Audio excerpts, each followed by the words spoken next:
kalau jenuh pasti setiap manusia ya. Iya. Masa aku juga mengalami kejenuhan dengan rutinitas. Tetapi kembali lagi pada semangat kita sih Mas. Kalau kita berbicara tentang ibadah dan secara khusus aku sebagai seorang pendeta, tentu kan pendeta menjadi teladan semangat bagi umat yang dipimpin dan dipercayakan untuk dipimpin.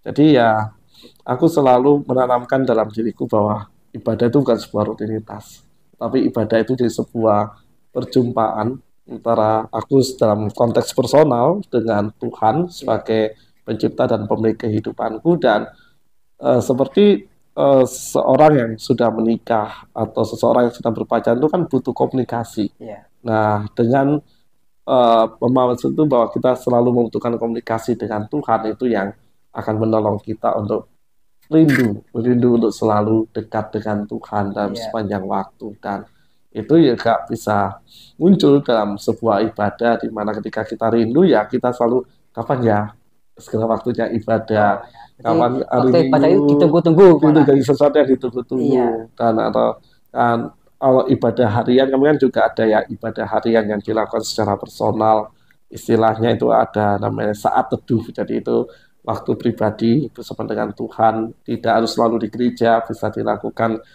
di rumah masing-masing itu juga bisa jadi sarana kita untuk kapan ya waktu saat teduh itu bisa datang kembali dan dengan itu pasti tidak akan terjebak pada sebuah kejenuhan tetapi justru mendorong diri kita untuk semakin bersemangat dalam mengenal dan juga semakin ingin tahu bagaimana Tuhan hadir dan siapakah Tuhan yang kita imani dalam Iya, iya. kehidupan kita. Iya. Ya kalau aku tuh pernah dengar dawuhnya Gus Pak itu gitu. Kita hidup itu kak di konteks ini dalam konteks Islam ya. Kita hidup itu untuk menunggu waktu sholat dalam artian ya tadi menunggu waktu beribadah gitu. Jadi ya kalau kita kerja ya kita kerja untuk menunggu waktu datangnya waktu sholat gitu. Jadi aktivitas di luar ibadah itu ya sebenarnya selingan untuk kita ibadah gitu. Itu ya, itu menarik itu.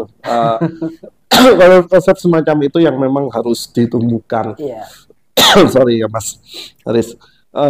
Konteks semacam itu yang seperti itu yang harus selalu dimunculkan dalam kehidupan umat karena melihat situasi perkembangannya sedemikian pesat bagaimana manusia itu kan secara tidak langsung dituntut untuk mempunyai ritme yang cepat dengan perkembangan teknologi dengan perkembangan sosial kemasyarakatan di masa kini kadang membuat manusia itu berlari cepat tapi dalam titik tertentu akan jenuh, akan bosan. Nah, kehadiran spiritualitas itu yang harus mengimbangi dan membuat seorang manusia atau insan Tuhan itu untuk bisa senantiasa memiliki sebuah oase dan oase itu yang akan memunculkan air segar yang akan membuatnya kapan ya waktu ibadah itu datang kok rasanya nggak sabar pingin hari Minggu atau nggak sabar pingin masuk ke waktu saat teduh di hari berikutnya.